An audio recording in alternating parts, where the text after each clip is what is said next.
Dirige el Laboratorio Álvarez Trujillo y el Grupo de Investigación en Ingeniería Biomédica del Tecnológico de Monterrey. Ha sido profesor visitante en el Microsystems Technology Laboratory del MIT y de la División de Ingeniería en Medicina del Hospital BWH de la Escuela de Medicina de Harvard. Realizó una estancia postdoctoral industrial en el Instituto de Tecnología Farmacéutica de Bristol Myers Squibb Company en Estados Unidos. Tiene maestrías en Ingeniería de Procesos, Ingeniería Química y Bioquímica y un doctorado en Ingeniería Química y Bioquímica. Ha publicado más de 100 artículos en revistas internacionales y sus contribuciones han sido publicadas en revistas como Nature Review Materials, Materials Horizons, Biomaterials, Biofabrication y Scientific Reports, entre otras. Le han sido otorgadas 2 patentes internacionales y 12 patentes mexicanas. Álvarez trabaja en el desarrollo de proteínas recombinantes para fines médicos y biomédicos, sistemas microfluídicos para cultivo tisular continuo, sistemas órgano-en-chip y en el área de bioimpresión de tejidos e impresión 3D para aplicaciones biomédicas. Los dejamos con el doctor Mario Álvarez. Le cedemos la palabra, doctor, para que dé inicio a nuestra conferencia. Muchas gracias. Pues primero que nada agradecerles la invitación. Es para mí un honor ser parte de este foro. De verdad muy agradecido. Voy a compartir mi pantalla para la presentación. A ver, permítanme un segundo. Esto nos tomará solamente unos segundos. Les pido por favor que me indiquen si ya pueden ver la primera slide. Sí, doctor, ya lo podemos ver. Perfecto, genial. Hola, perdóname, Luis. Comienzo entonces. Muy bien, lo que quiero compartir con ustedes es investigación que estamos haciendo aquí en nuestro grupo de investigación, el Álvarez Trujillo Lab en el Tecnológico de Monterrey. Nosotros trabajamos en varios campus de la República. Esta investigación en particular está siendo efectuada en laboratorios de Monterrey, aunque tenemos colaboración también con colegas que están fuera de Monterrey. Les platico el concepto.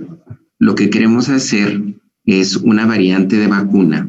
Esto es una vacuna recombinante, donde podamos nosotros no solamente liberar una carga de antígeno al tiempo cero, al momento de la vacunación, sino que continuemos liberando progresivamente en el tiempo este antígeno para proteger por más tiempo a la persona. Ese es el concepto de diseño. Les platico de nosotros. Nosotros somos la persona, la dama que ven a su mano, viendo la pantalla de frente, a su mano derecha es la doctora Grisel Trujillo de Santiago, y junto con ella dirijo este grupo de investigación. Los invitaría a que visitaran nuestra página. Ahí van a ver ustedes lo que estamos haciendo. Somos un grupo que trabaja muy enfáticamente en áreas relacionadas con ingeniería de tejidos. Y ahorita van a ver cómo eso se relaciona al diseño de esta vacuna. Estas son nuestras 4 áreas de trabajo. Voy a pasar bien rápidamente por esto, solamente para que tengan una noción de lo que hacemos en el grupo. Estas son 2 de estas áreas de trabajo: ingeniería de biomateriales, trabajo en órganos en chip, pequeños tejidos dentro de microreactores para poder, por ejemplo, probar fármacos. También hacemos bioprinting y microfabricación para propósitos de ingeniería tisular, y también hacemos diagnóstico. Y como parte de nuestro trabajo en enfermedades infecciosas, desde hace muchos años nos dedicamos al diseño de vacunas recombinantes. Participamos en un desarrollo similar a este en el 2009. Ustedes recuerdan, tuvimos otra pandemia en el 2009. En aquella ocasión de influenza H1N1, comenzó en México y fuimos uno de los grupos que trabajó en el diseño de vacunas recombinantes en aquella ocasión. Esto es una continuación de aquel trabajo muy matizado con otras cosas relacionadas con ingeniería de biomateriales e inclusive con ingeniería tisular. Y eso va a ser más claro en el transcurso de la presentación. Pero por ahora quiero hacer una muy breve introducción que nos permita recordar la estructura de este virus y también el tipo de vacunas que están siendo desarrolladas para contrarrestar la presente pandemia. Esta es una caricatura del virus SARS-CoV-2, seguramente la han visto en muchas ocasiones.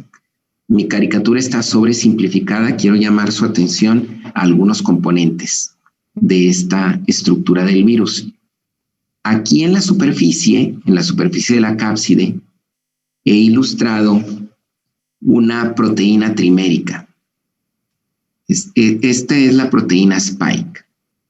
En su forma nativa en el virus, lo que vemos son tres proteínas que conforman trímeros que cubren toda la superficie del virus. Esta no es la única proteína de la cápside del virus, pero es la más externa y por ello es la más expuesta a nuestras células y a nuestra respuesta inmune.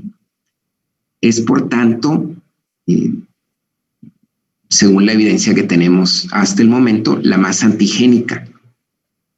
Y por eso es un target, un blanco evidente para el desarrollo de vacunas. Ahora, la cápside del virus protege a su material genético, en este caso RNA, este es un RNA virus, y este hilo de RNA a su vez está cubierto por una proteína. Bueno, entonces, de esta caricatura, ¿qué es relevante para nuestra discusión hoy? Esta proteína va a ser realmente protagónica para lo que vamos a platicar hoy. La proteína Spike tiene varios roles. Uno de ellos, muy importante para el virus, es el primer punto de contacto para infectar células humanas. Detecta células humanas a través de este receptor. En este receptor se acopla, ahí en mi caricatura estoy mostrando eso, y en ese momento se despliegan una serie de reacciones bioquímicas, cambios configuracionales que tienen como propósito que el virus pueda inyectar su material genético dentro de las células humanas y tomar control y producir más viriones. Ahora, ¿qué hace el cuerpo, nuestro cuerpo, para defenderse? Pues genera, después de varios días, respuesta inmune. Y esta respuesta inmune, o un componente importante de esta respuesta inmune, son estas inmunoglobulinas que genéricamente, seguramente ustedes han escuchado muchas veces el término, referimos como anticuerpos. Y algunas de estas proteínas están dirigidas específicamente contra la proteína Spike y la neutralizan, la bloquean. Entonces, lo que estamos tratando de hacer cuando vacunamos a una persona es despertar la respuesta inmune dándole el virus atenuado o una porción del virus para que se despierte la respuesta inmune, se produzcan estos anticuerpos antes de que entre el virus, ahora sí, en su versión real. Entonces, las células humanas producirían estos anticuerpos que bloquearían al virus y de esta manera evitarían una infección de nuevas células. Ahora, platiquemos de cómo se ven estos eventos bioquímicos en el tiempo. Digamos que esta es una gráfica de días contra el nivel de anticuerpos que tiene una persona en su sangre y digamos que una persona se infecta aquí al día 0. Vamos a ver que hay una primera respuesta mediada por IgMs, inmunoglobulinas no específicas del tipo M, y esta respuesta comienza muy rápidamente, pero realmente vemos cantidades importantes de estas inmunoglobulinas en sangre hacia el día 7. Luego después viene otra cascada de producción de inmunoglobulinas. Estas ya son específicas. Por ejemplo, aquí tenemos inmunoglobulinas contra la proteína Spike del virus, contra la proteína N del virus, contra varias de las proteínas del virus. Esta respuesta inmune la vemos hacia el día 14. Ya vemos suficientes anticuerpos específicos en sangre. Esto es muy, muy importante cuando hablemos de vacunación. Digamos que pasan varios meses que esta persona se infectó y entonces tiene estos anticuerpos en sangre. Conforme avance el tiempo, este nivel de anticuerpos va a bajar.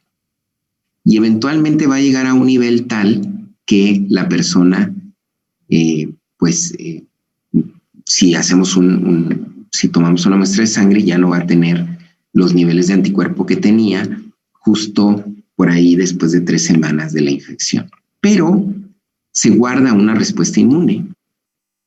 Y en la mayoría de los casos, cuando hay una reinfección posterior, nuestro cuerpo sabe, nuestra maquinaria celular sabe que ese antígeno o esa serie de antígenos ya los vio anteriormente y entonces rápidamente de la memoria inmune toma los elementos para volver a producir IgGs. Esto es lo que pasa en cualquier infección, en particular en cualquier infección viral. Ahora, con este virus en particular, no sabemos si el nivel de anticuerpos residuales después de, digamos, 3 o 4 meses va a ser suficiente para alertar al sistema inmune cuando vuelva a ver de nuevo al virus SARS-CoV-2. Y de hecho hay evidencia de personas que después de 3 o 4 meses se han vuelto a reinfectar. Esto es una alarma importante porque como todavía no tenemos experiencia masiva en el uso de las vacunas que ahorita se están desarrollando, pues tenemos que prever la posibilidad de que requiramos también de vacunas que provean una respuesta inmune exacerbada, prolongada en tiempo. ¿Cómo hacer esto? ¿Cómo construir una vacuna de liberación prolongada que nos proteja por tiempos más largos? Bueno, déjenme les platico de la tecnología que hay disponible para hacer vacunas ahorita, la tecnología que se ha utilizado por varios grupos de investigación en distintos lugares del mundo para hacer vacunas, y luego voy a pasar a nuestra propuesta específica y nuestros avances. Entonces, nuevamente mi caricatura del virus. Y aquí en esta caricatura estoy tomando no el trímero de Spike, sino solamente un monómero. Y estoy señalando una región. A esa región le vamos a llamar Receptor Binding Domain o dominio binding al antígeno, al receptor celular, perdón. Esta región es la que específicamente se pega a los antígenos, a los receptores de células humanas para mediar la infección. Entonces, esta es una porción particularmente importante para el virus y particularmente importante para nosotros, porque si bloqueamos esta región, como es la región que concretamente se pega a los receptores celulares, podremos bloquear la entrada del virus a nuestras células. Alrededor de este concepto de bloquear al virus y bloquear al receptor, a esta molécula Spike, y a bloquear en específico esta región del Receptor Binding Domain, alrededor de esto hay varias estrategias que resultan en varias opciones de vacunas. Por ejemplo, ustedes pueden pensar, bueno, tomemos al virus completo, esto lo crecemos en células de mamífero y lo inactivamos de alguna manera. Esta inactivación puede hacerse químicamente o puede hacerse térmicamente. Hay vacunas en desarrollo ahorita para COVID-19 basadas en este concepto, donde tomas el virus completo y lo inactivas. Por ejemplo, 2 vacunas desarrolladas en China, Sinovac y Sinopharm, este es el nombre de las entidades que están desarrollando estas vacunas, de las empresas que están desarrollando estas vacunas, están basadas en este principio. Hay una serie de vacunas desarrolladas por empresas que se basan en una tecnología distinta, donde ustedes tienen RNA no es el RNA de todo el virus, es el RNA precisamente que comanda la producción de la proteína spike. Y ese RNA se introduce en una nanopartícula. Y la nanopartícula puede tener distintas formas. Hay una empresa que está probando ya su vacuna en fase 3, se llama Moderna. Y esta empresa, lo de RNA al final les da una idea de qué hace esta compañía. Esta compañía se dedica a desarrollar vacunas de RNA. Y la tecnología que ellos tienen es una en donde esto que está aquí afuera son liposomas.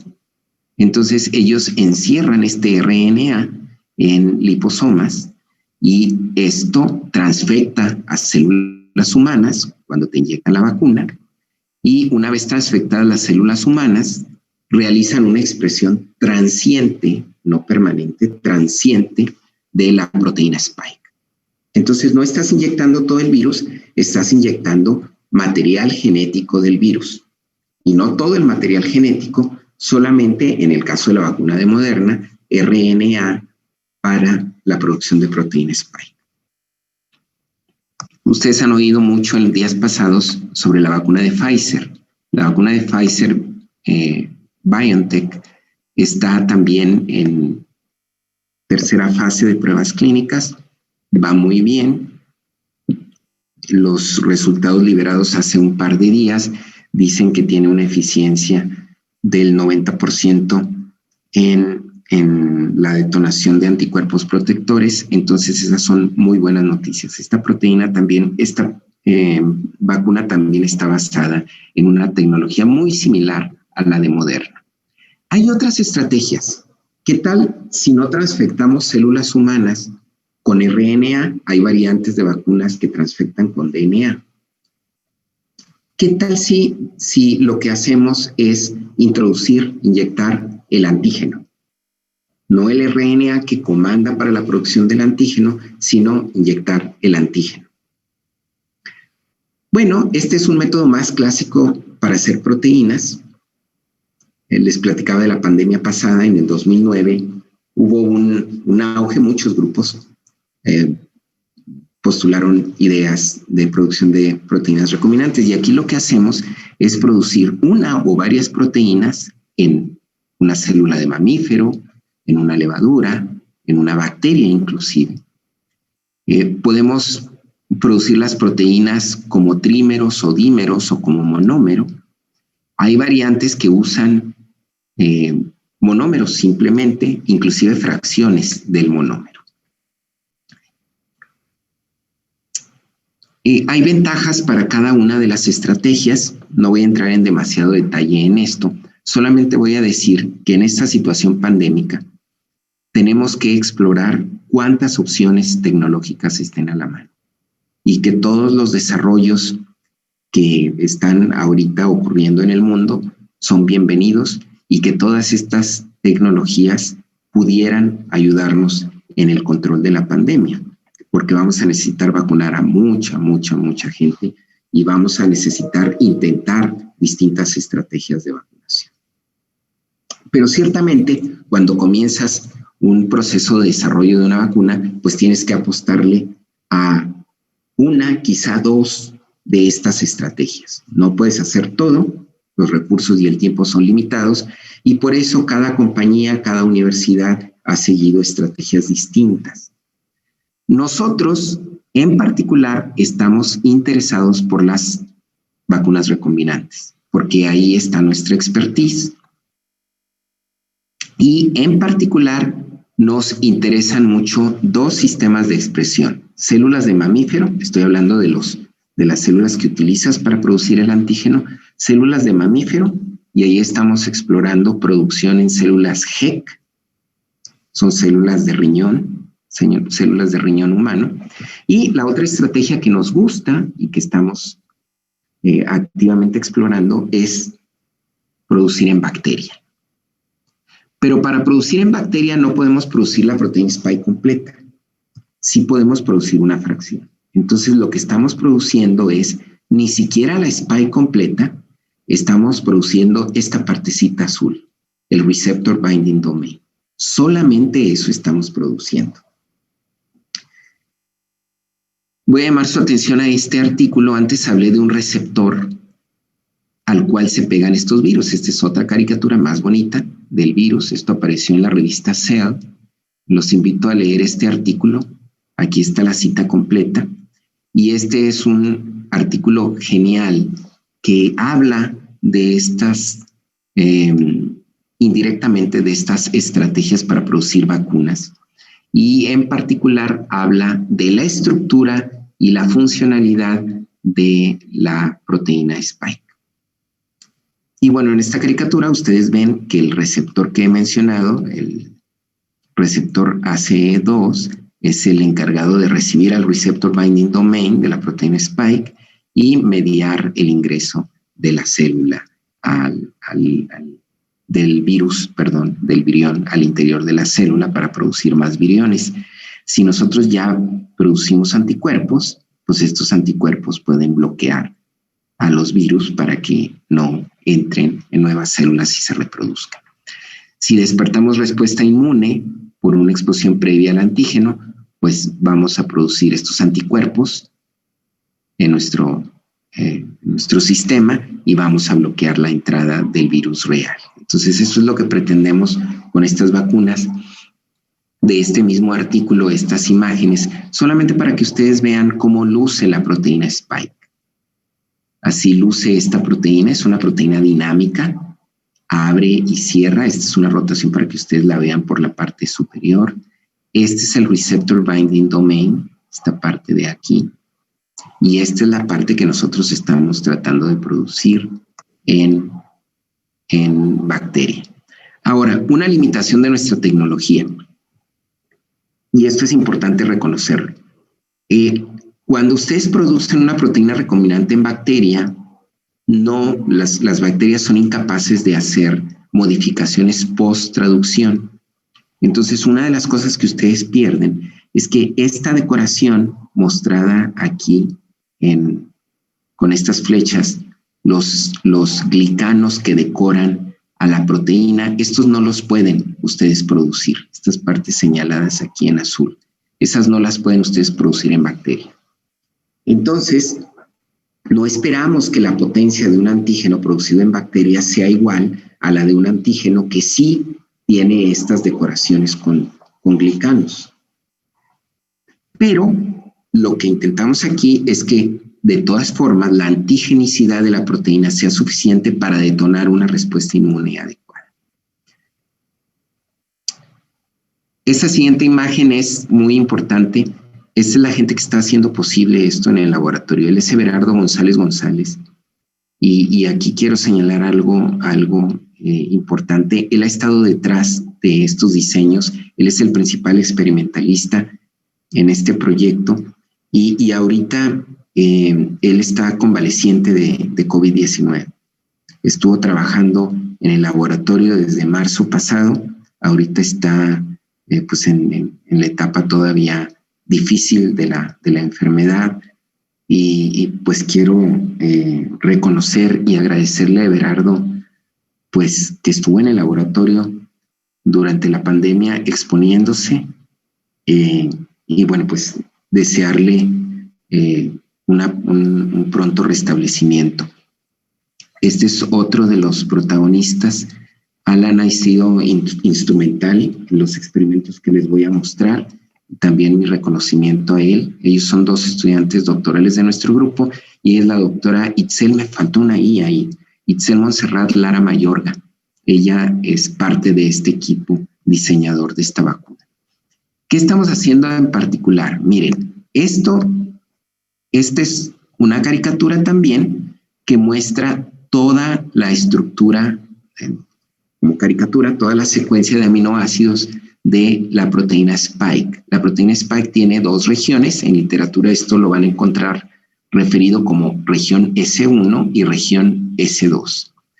En la región S1 está el Receptor Binding Domain. De ahí nosotros en concreto estamos tomando una región, desde el aminoácido 318 hasta la valina 510.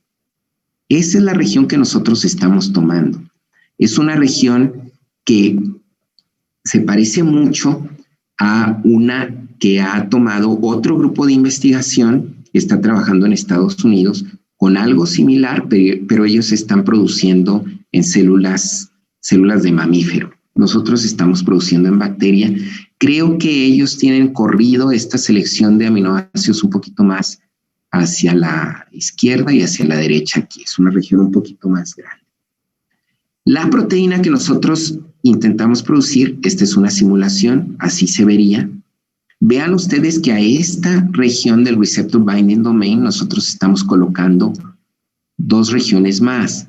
Este es un handle que nos permite separar fácilmente esta proteína con ciertas estrategias de purificación.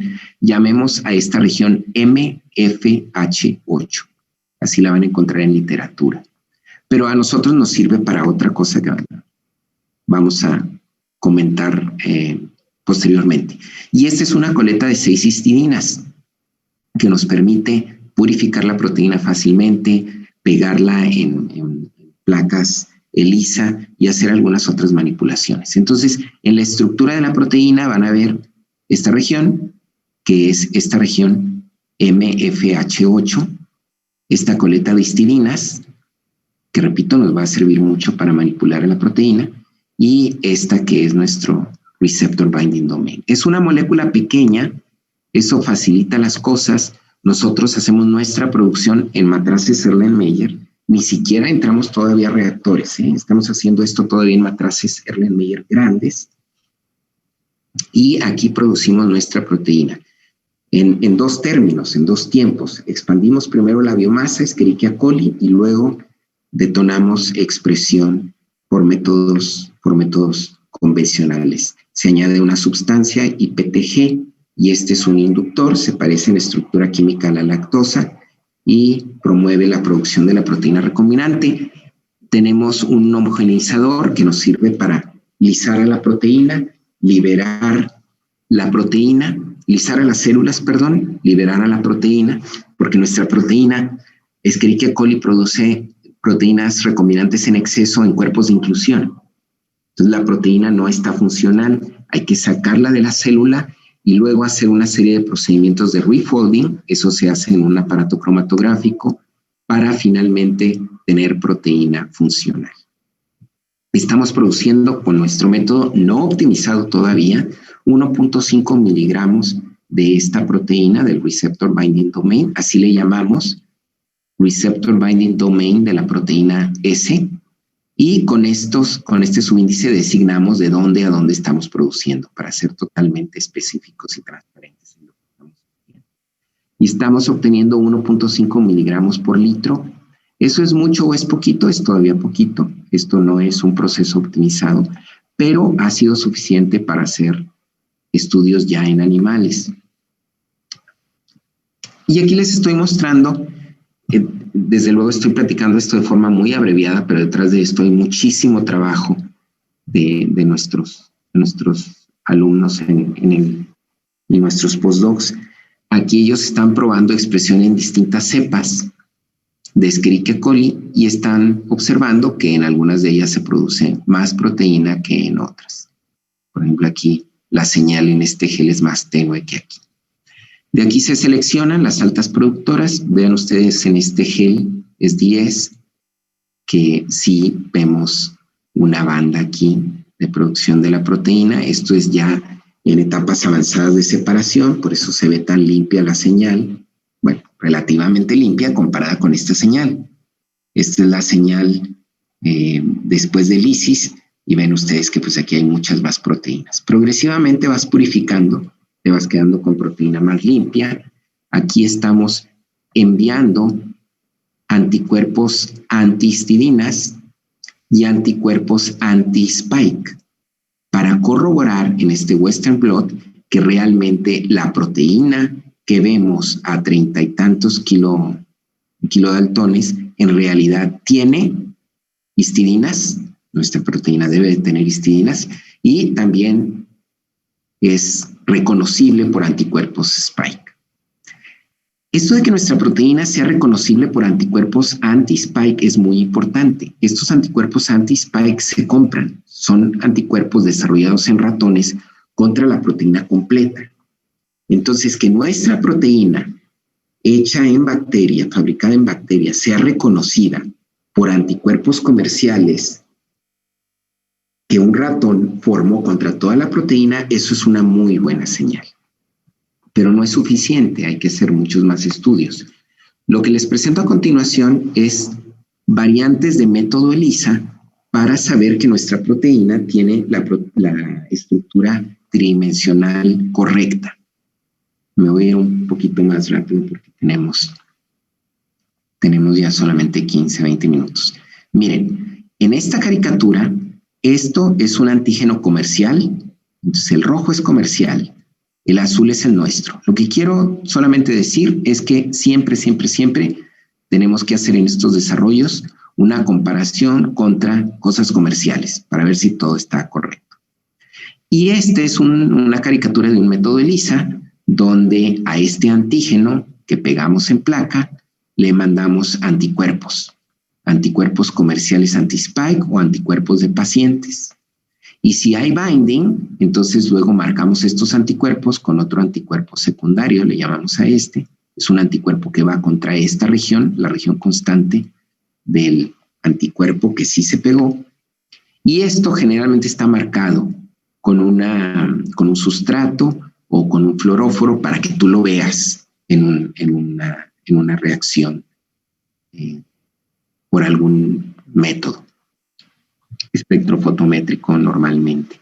Y bueno, aquí hay una variante de ELISA, vean la diferencia. Aquí el antígeno está pegado a la placa, aquí no. Aquí servimos anticuerpos antihistidinas, tanto la proteína comercial, el antígeno spike comercial, como el que nosotros producimos en bacteria, tiene una coleta de histidinas, entonces se pega al anticuerpo antihistidinas, y esto nos permite orientar mejor nuestras moléculas, nuestros antígenos. Luego servimos anticuerpos, ya sea comerciales o de paciente, y si los anticuerpos son capaces de pegarse al antígeno, porque la estructura del antígeno es la apropiada, bueno, entonces va a haber binding, esto se va a quedar ahí, y luego estos anticuerpos los vamos a poder encontrar con otro anticuerpo. Así funcionan estas técnicas, y lo que ustedes miden es qué tanto anticuerpo sí se pegó. Y esto que les estoy mostrando aquí es solamente para decir, si usas el anticuerpo comercial, obtienes esta señal por este tipo de ELISA, y si usas nuestro antígeno, si usas el antígeno comercial obtienes esta señal, si usas nuestro antígeno obtienes esta señal ligeramente abajo. Por este método ELISA vemos pues prácticamente lo mismo. Yo diría que arriba nuestra señal. Esto todo lo que indica es que con anticuerpos, esto es un experimento con anticuerpos anti-spike comerciales. Esto lo que nos dice es que con reactivos comerciales, nosotros con nuestra proteína somos capaces de ver y de pegarnos o de hacer binding con esos anticuerpos. Entonces esto es otra prueba superada. Ahora, tenemos que validar que nuestro antígeno no se pegue a otras cosas. Entonces, miren, esto que ven ustedes aquí, FLU1, FLU2, FLU3, estos experimentos ya son con sueros de pacientes. Estos son sueros reales. Todas estas son personas que pudieron haber estado expuestas a COVID. Pudieron haber tenido COVID-19. En particular, sabemos que estos 3 pacientes son positivos. Estos son negativos. Tuvieron síntomas respiratorios, pero pruebas PCR indicaron que eran negativos. Estos eran positivos. Y estas son personas que donaron su suero en la pandemia pasada. Entonces, no hay manera que hubieran estado expuestos a este virus, porque este virus no existía, no circulaba en el 2009. Entonces, este es, digamos, nuestro control negativo. Y vean ustedes cómo nuestro antígeno es capaz de ver arriba de la señal negativa. También el antígeno comercial. Cuando el ELISA lo hacemos así. Cuando el ELISA lo hacemos así, como estamos orientando a nuestro antígeno correctamente, pues miren, Vemos muy claramente los negativos como negativos y los positivos los vemos pues prácticamente con la misma intensidad de señal que los vería el reactivo comercial. Entonces esto quiere decir que nuestro antígeno al menos funciona muy bien para métodos ELISA.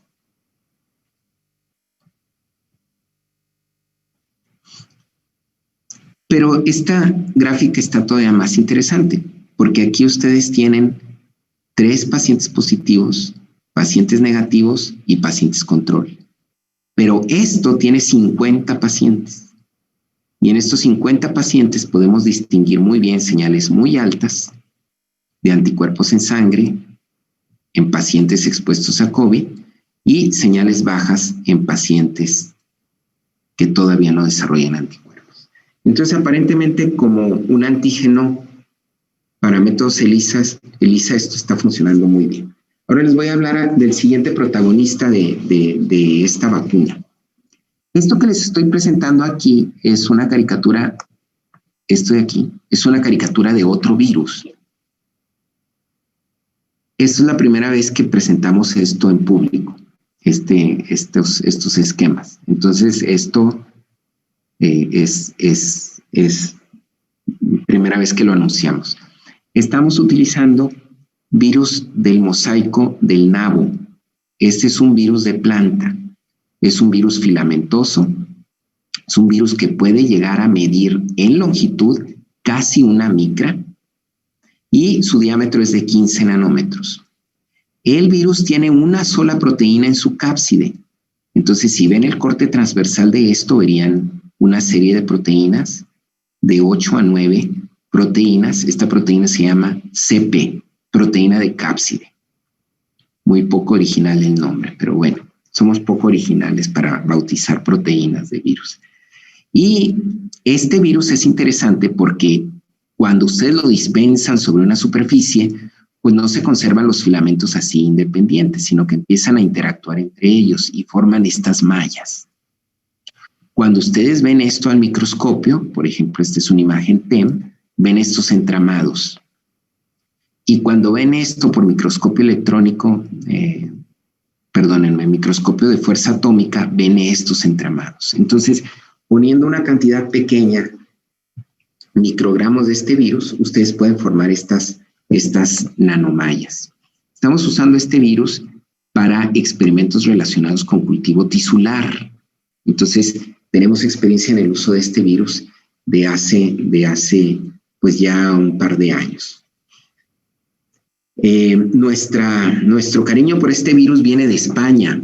Una de nuestras estudiantes postdoctorales trabajó en su tesis doctoral con un colaborador que tenemos ahora en España, que es experto en la biología alrededor de este virus del mosaico del nabo. Lo abreviamos como turnip, que es nabo en inglés, mosaic virus. Y el doctor Fernando Pons, que es colaborador también de este proyecto, pues nos provee de este virus. En su laboratorio ellos lo utilizan, entre otras cosas, para desarrollar métodos diagnósticos. Nosotros aquí estamos mostrando células que están creciendo en estas mallas virales. Y ustedes pueden ver cómo crecen muy cómodos en estas mallas virales. Y miren, esta tercera foto es interesante porque es lo que motivó este desarrollo.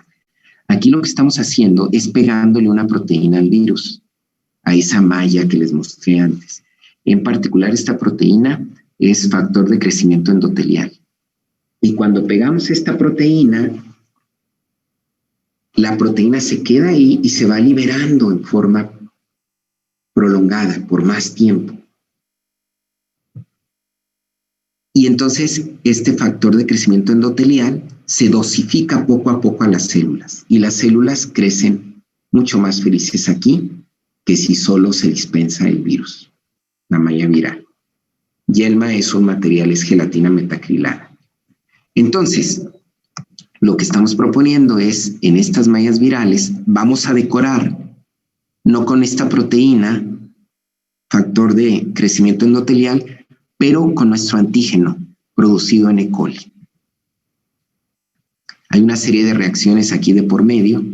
Lo que se hace es que este virus es rico en grupos donde te puedes pegar, funcionalizar. En particular, tiene muchas lisinas en superficie. Entonces, hacemos una reacción química con este reactivo que se llama NH-fosfina, y eso lo que hace es activar estas lisinas. Por otra parte, pegamos a las lisinas de nuestra proteína, las activamos con este otro reactivo, NHS-PEG-acida. El PEG es simplemente un espaciador para que haya suficiente espacio para que estas dos cosas conecten. Y una vez que activamos al virus con este reactivo y a nuestro antígeno con esta reacción, ahora ponemos en contacto estas dos entidades, todo este grupo con este grupo. Entonces lo que tenemos es un esquema bien sencillo: el virus de planta más el reactivo de fosfina nos da B. Nuestro antígeno más otro reactivo nos da C, y luego pegamos B con C y tenemos nuestra vacuna. Y esto va a animalitos. La idea, muchachos, aquí otra vez, es tenemos nuestro virus y aquí está decorado con el antígeno. Ahora, en estas lisinas podemos pegar nuestro antígeno. Y esto se va a inyectar y va en el tiempo, no en una sola dosis, sino en el tiempo, mientras se va degradando, esto finalmente es proteína, se va degradando mientras está implantado en el sitio de inyección. Esto va atrayendo células al lugar, monocitos circulantes van a migrar ahí, se van a diferenciar a macrófagos, van a reconocer esto va a funcionar como un adyuvante, van a estar esas células expuestas al antígeno, pero el antígeno se va liberando poco a poco.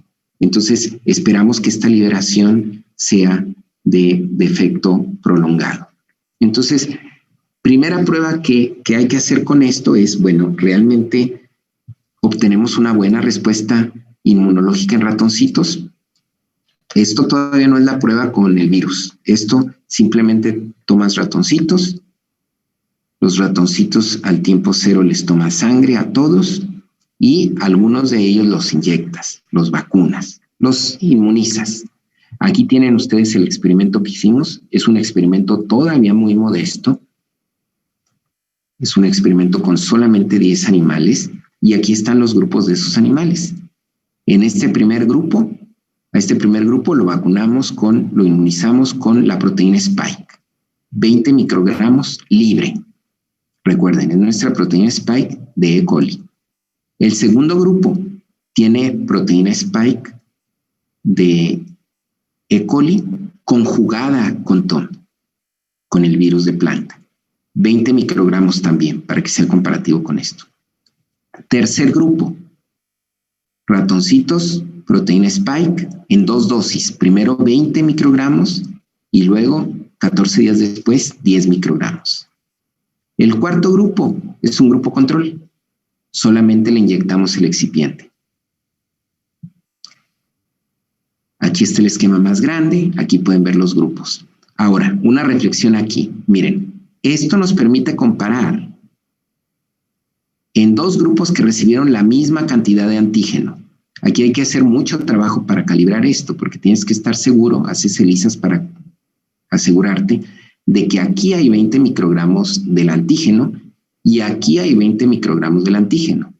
Claro, aquí hay 20 microgramos no totales, porque aparte tienes el esqueleto del virus de planta. Y luego, aquí en este grupo, tenemos proteína Spike producida en E. coli, una dosis de 20 y luego reforzamos aquí a los 15 días con otra dosis. Entonces esto nos permite comparar 20 microgramos conjugados contra 30 microgramos libres, administrados en 2 tiempos distintos. Y este pues es el grupo control. Aquí están los tubitos Eppendorf. Es difícil trabajar con ratoncitos, es muy poca la cantidad de suero que puedes obtener, de sangre que puedes obtener. Pero pues bueno, después de mucho arte en el manejo de los animalitos, aquí están los resultados. Aquí estoy presentando todas las mediciones al día 0, al día 14 y al día 28 de todos los sueros de los ratones. Esto que está aquí son los ratones inyectados con una sola dosis de Spike. Recuerden, es solamente el receptor binding domain. Esto es 2 dosis. Nada más que hasta aquí, pues el tiempo 0, todos tienen que dar la misma señal, ¿verdad? Porque todavía, ustedes ya saben, de la introducción, los anticuerpos específicos se generan hasta de los 7, 10 días, 14 días. Entonces, la señal, todas estas señales tienen que estar bajas y en realidad están bajas. Esto es un ELISA que me permite ver anticuerpos en el ratón específicos contra la proteína Spike. Vean aquí a los 14 días que ya tenemos una respuesta inmune mayor en estos 3 animalitos. Ya hay anticuerpos contra Spike. También en estos animalitos, que hasta este momento se comportan igual, estos 2 grupos. Y cuando tenemos TUMB, hay una respuesta inmune exacerbada. Esto es bastante evidente, bien significativo. En el control, seguimos teniendo una respuesta baja, similar a la basal. A los 28 días, recuerden, este grupo solamente fue administrado con 20, este fue administrado ya con 30, porque recibió otra dosis de 10 microgramos de Spike luego. 2 ratoncitos responden bien, pero uno se quedó atrás en su respuesta inmune. En estos ratoncitos que fueron vacunados solamente con 20, tenemos la más alta respuesta. Estos son sueros, estos 2 son sueros de pacientes, de humanos, expuestos a la misma ELISA. Este es un paciente negativo, muy cercano a la señal que vemos aquí como control, y este es un paciente positivo. Entonces, lo que dice esto es que esto es muy preliminar, esto es un experimento con 10 ratones, pero son bastante consistentes los resultados. Aquí, con una menor dosis del antígeno, estamos levantando respuesta inmune antes y es una respuesta inmune más intensa también a los 28 días contra la misma dosis del Spike, pero libre. Y este es el resumen. A los 0 días, a los 14 días, a los 28 días, los 3 grupos para que vean ustedes las desviaciones estándar. Muy poca desviación estándar. Esto nos da muy alta confianza en estos experimentos. Repito, es un número muy pequeñito de ratones, es muy inicial lo que estamos, el proyecto está en etapas iniciales. Nos ha sido muy difícil atraer recursos, extremadamente difícil, pero pues muy lentamente, pero estamos avanzando hacia la producción de una vacuna de liberación controlada. Estamos haciendo otras cosas, porque como ustedes imaginarán, esto es una plataforma. A este virus de planta le podemos pegar cualquier proteína. ¿Por qué no pegar más de una proteína? No solamente Spike, sino otra proteína antigénica. Entonces también estamos produciendo la proteína N, que pretendemos pegar a nuestros andamios virales. Aquí tienen ustedes los constructos que estamos utilizando. Aquí tienen ustedes evidencia de que ya producimos esta proteína. Y bueno, cierro con esta imagen. Este es nuestro grupo de investigación. Jóvenes talentosos que están, evidentemente el más viejo de todos ellos pues soy yo. Gente muy, muy joven, pero no solamente lo joven es lo importante, sino lo apasionados que son por estos temas de investigación. Quiero agradecerle a todos estos participantes, organizaciones que nos han apoyado. Brandon Fletcher, esta es una empresa americana que trabaja con nosotros en otro proyecto relacionado con diagnóstico y nos ha apoyado también con materiales para este proyecto. Fernando Pons, de la Universidad Politécnica de Madrid. Él es pues yo diría el experto mundial en Turnip virus. Él es un profesor muy joven en Harvard Medical School, también involucrado en esta serie de investigaciones. Jaime Reyes, en Jalisco, un activista muy, muy importante en temas científicos. SEMSA, una empresa de Jalisco, Bioservicios, filial de SEMSA. Everdu es una empresa encabezada por Everardo, que pues evidentemente está también involucrada aquí. Y pues agradecerle a CONACYT y al Tecnológico de Monterrey también por apoyos financieros. Y con esto termino, y si tuviéramos tiempo para preguntas, pues yo encantado. Muchas gracias.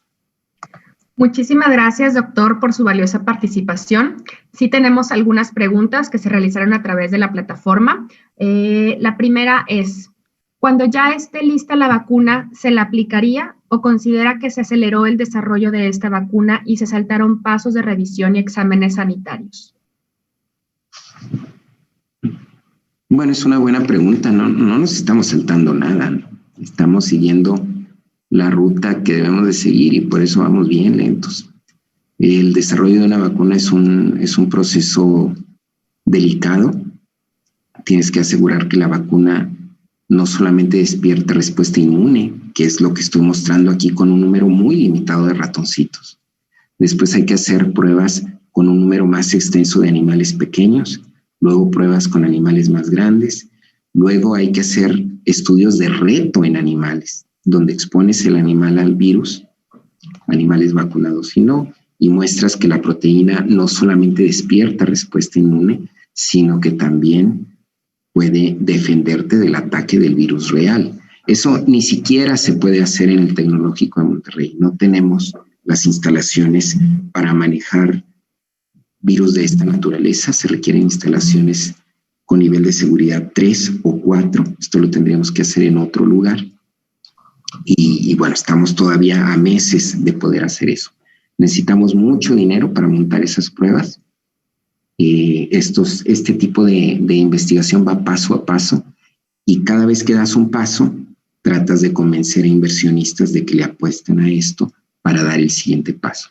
Entonces, ¿me la pondría ahorita? No, claro que no.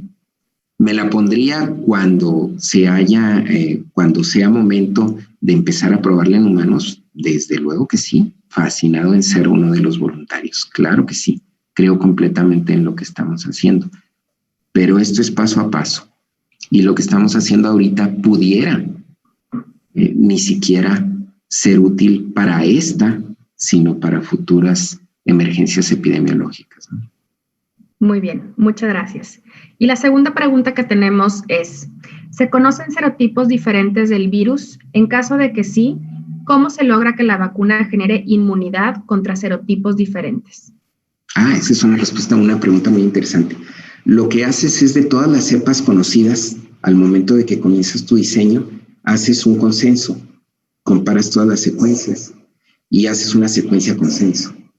Y dices, voy a diseñar sobre esta secuencia, que es una secuencia, digamos, promedio de todas las cepas existentes. Eso no asegura que tu vacuna sea efectiva contra todas las cepas, pero la probabilidad de que lo sea es altísima.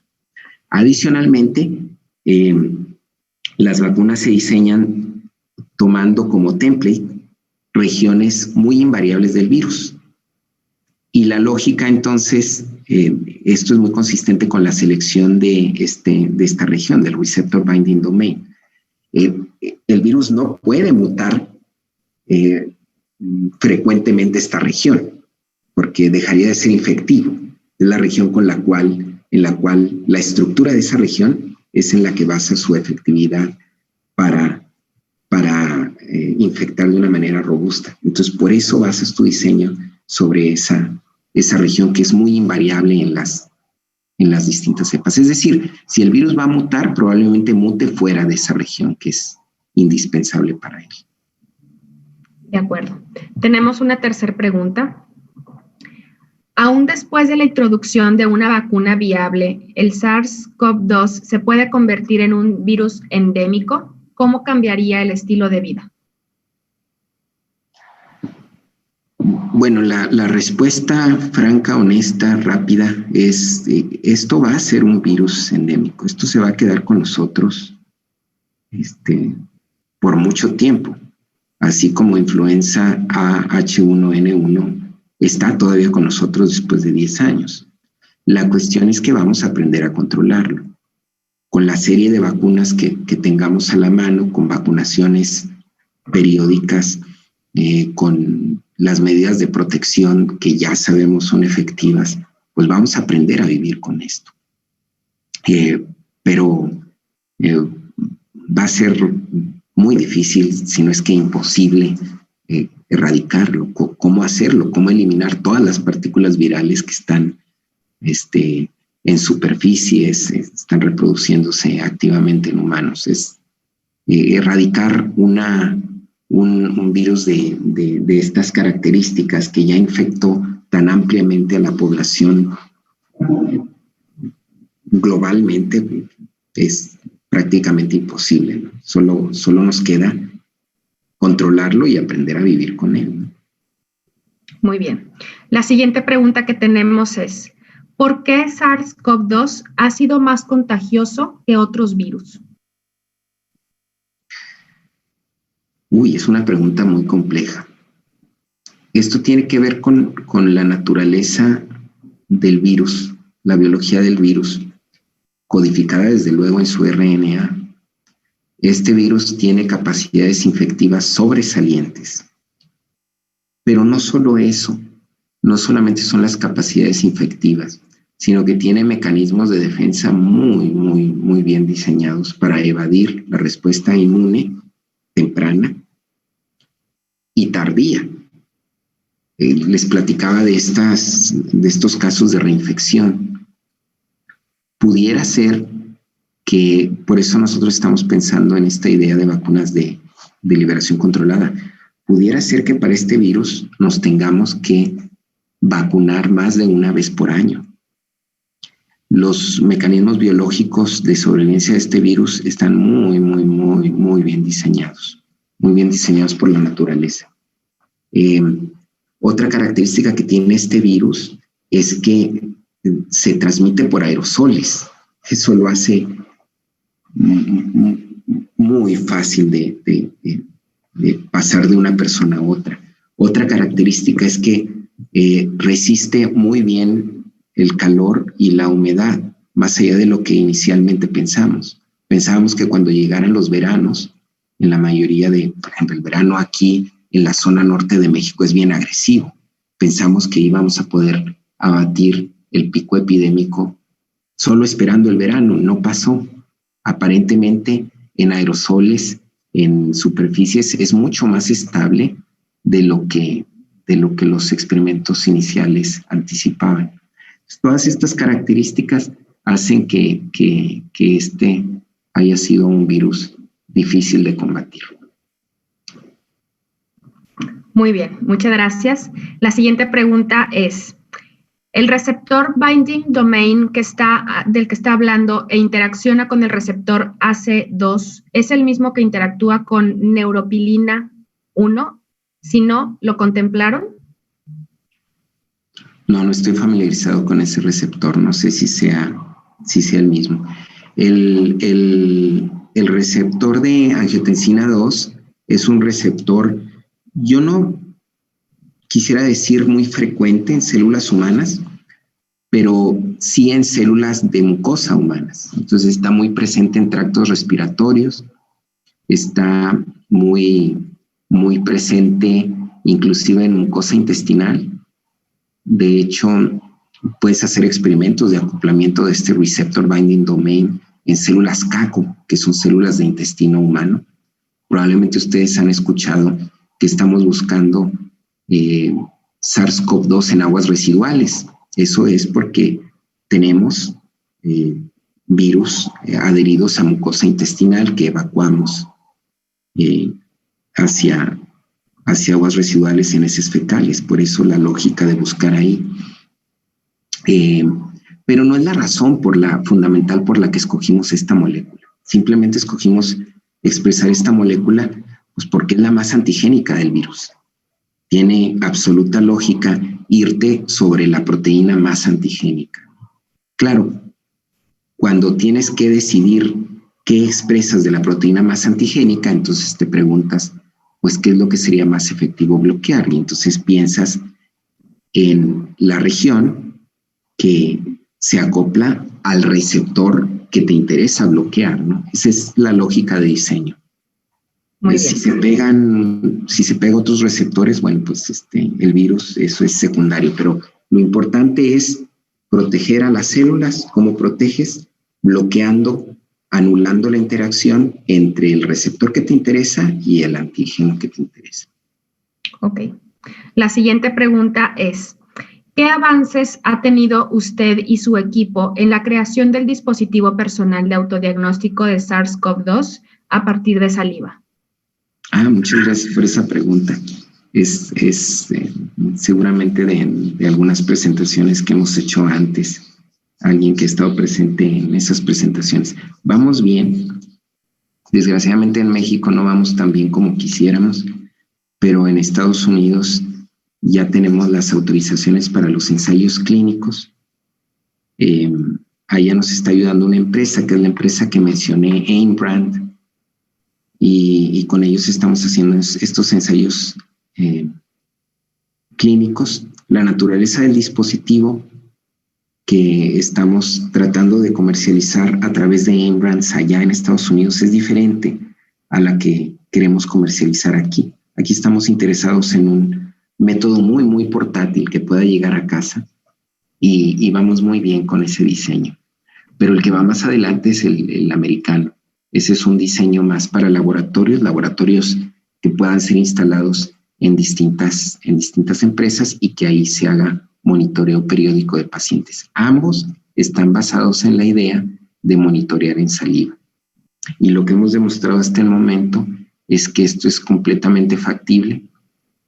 Ahorita en el método americano muestreamos a partir de 2 microlitros de saliva. Digo, el donador dona más saliva, pero luego se toman 2 microlitros y eso es con lo que se diagnostica. En el método que estamos nosotros más interesados en desarrollar aquí en México, se pone una gota de saliva, no hay que medir específicamente una gota de saliva en un dispositivo que absorbe el líquido y la parte donde depositaste la saliva, esa la recortas y la pones en un dispositivo, en una mezcla reactiva, y un cambio de color o un cambio en potencial eléctrico te dice si la muestra es positiva o negativa. Yo calculo que si todo sale bien, en Estados Unidos vamos a ver esto en el mercado en un plazo de 1 o 2 meses. El nombre de la empresa se llama Aimbrand y el dispositivo se llama Assure, ASSURE, es el nombre de la marca. Perfecto, muy bien. Agradecemos su tiempo e información compartida, doctor. A continuación se dará lectura al reconocimiento, el cual le haremos llegar por correo electrónico. El Tecnológico de Monterrey, Campus Laguna, en conjunto con la Sociedad de Alumnos de Bioingeniería, otorga el presente reconocimiento a Dr. Mario Moisés Álvarez por su participación como ponente en el 5º Encuentro Biotech 2020, impartiendo el tema Desarrollo de una vacuna de liberación prolongada contra COVID-19, llevado a cabo el día 12 de noviembre de 2020. Firman el ingeniero Francisco Rubio Nasser, director de la División de Ingeniería y Ciencias del Campus Laguna, y la doctora Adria Prieto Hinojosa, directora del Programa Académico de Ingeniería en Bionegocios y Biotecnología. A los asistentes, al contrario, doctor, muchísimas gracias por su participación. A los asistentes les pedimos favor de contestar la siguiente encuesta para retroalimentación y registrar su asistencia para el reconocimiento del encuentro.